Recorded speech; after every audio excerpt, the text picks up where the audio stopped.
Talking to your kids about friendship. A journey to beautiful connections, true friendship. Hey everyone, today I want to share something close to my heart. A topic I believe every parent ponders. How do we talk to our kids about friendship in a natural, meaningful way? When we sit down with them, it's not just about teaching them what a good friend looks like. It's about equipping them with precious skills to connect and face the ups and downs of growing up. Honestly, this feels like an emotional journey, full of warmth and challenges. And I hope these thoughts will touch your hearts too. Opportunities to meet and connect with friends. Have you ever thought that a simple chat with your kid could open up a whole world of friendships for them? I've realized that when it comes to making friends, the most important thing is to listen to them first.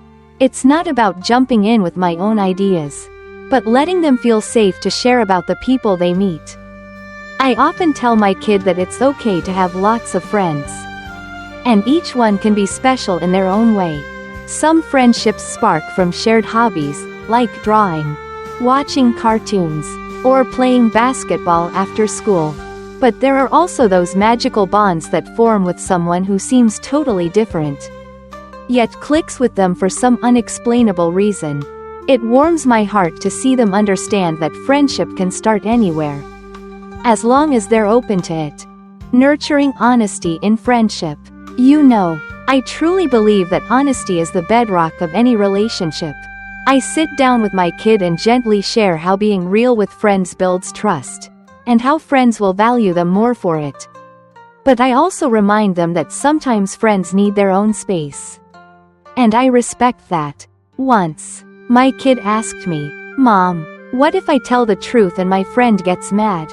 I told them that being honest isn't always easy, but if the friendship is strong, their friend will come around. Seeing them learn to balance truth with kindness makes me feel so warm inside. Practicing forgiveness for mistakes. Don't you agree that every friendship has its hiccups? I love sharing old stories with my kid about how friends can accidentally hurt each other, but an apology and forgiveness can mend things. Still, I make sure to tell them that not every friendship is worth holding onto.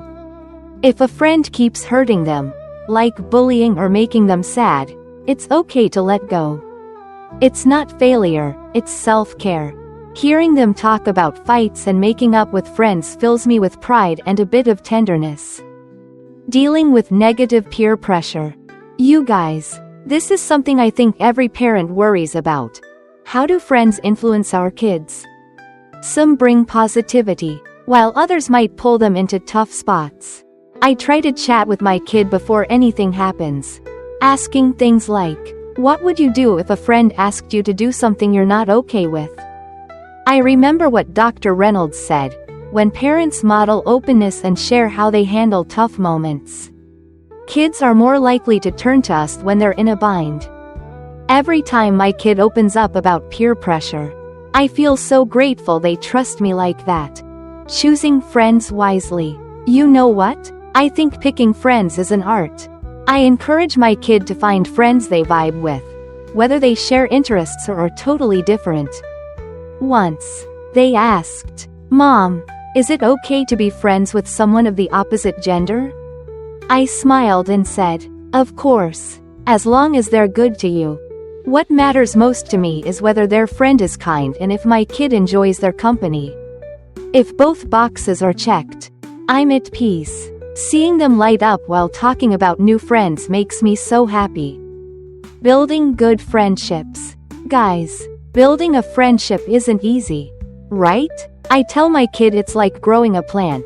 It needs care, sharing, and flexibility. They need to speak up about what they want, listen to their friends, and sometimes give each other space. But I also stress that friendship is a two-way street. If they're always giving without getting back, it's not a full friendship. I want them to be a great friend and find friends who deserve them too. Hearing them talk about helping their buddies makes me so proud. Creating close bonds. Don't you think closeness and friendship takes time? I always nudge my kid to hang out with their friends, whether it's doing homework together or just chilling. Those moments help them really get each other. And the bond grows stronger. Expert Caroline Fulton once said that while online chats are handy, nothing beats face-to-face time. I totally agree. Watching my kid laugh and chat with friends in person brings a joy no text message can match. Seeking healthy friendships. You guys, a healthy friendship is one where my kid feels good about themselves. I tell them if a friend makes them sad or doubt their worth. That's not a true friend. Dr. Fulton said being betrayed by friends at this age hurts deep. And I don't want my kid to go through that. Thankfully, there's always a chance to find new friends. I encourage them to join clubs or groups to meet positive people. Seeing them connect with the right crowd lifts such a weight off my chest. When friendships change.